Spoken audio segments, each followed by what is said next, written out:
Baik, bismillahirrahmanirrahim. Perkenalkan, nama saya Trisni Ridayana Basir dengan NIM 1911100078 dari Prodi Pendidikan Agama Islam Fakultas Tarbiyah. Baik, di sini saya perwakilan dari Kluster 5 akan menjelaskan mengenai pengertian, peran, dan fungsi sumber belajar. Part pertama, peran. Di mana peran menurut Kamus Besar Bahasa Indonesia? Kata peran mempunyai arti yaitu: pertama, pemain sandiwara atau film utama. Kedua, tukang lawak pada permainan makeong. Ketiga, perangkat tingkah yang diharapkan dimiliki oleh orang yang berkedudukan di masyarakat, di mana peranan memiliki arti. Yang pertama, bagian yang dimainkan seseorang pemain dalam film, sandiwara, dan sebagainya. Ia berusaha bermain baik di semua yang dibebankan kepadanya. Kedua yaitu tindakan yang dilakukan oleh seseorang di suatu peristiwa. Part 2, fungsi. Di mana fungsi mempunyai arti, jabatan, atau pekerjaan yang dilakukan.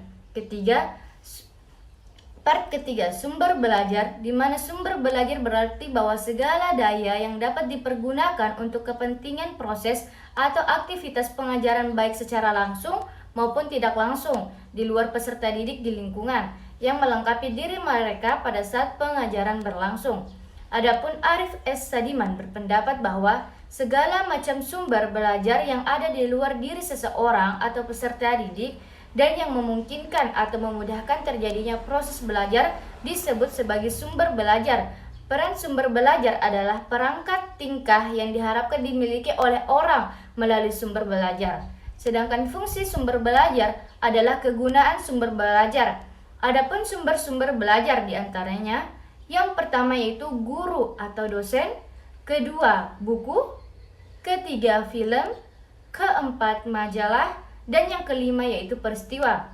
Dan yang part keempat yaitu peranan sumber belajar, di mana peran sumber belajar terdiri dari: pertama, memungkinkan individu berubah dari tidak tahu menjadi tahu, kedua dari tidak mengerti menjadi mengerti, ketiga dari tidak terampil menjadi terampil, keempat menjadikan individu dapat membedakan mana yang baik dan tidak baik, dapat membedakan mana yang terpuji dan tidak terpuji.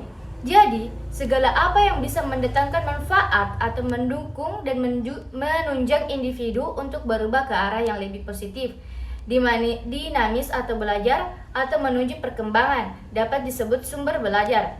Bahkan proses atau aktivitas pengajaran itu sendiri dapat disebut sumber belajar. Sekian dari penjelasan singkat saya. Wassalamualaikum warahmatullahi wabarakatuh.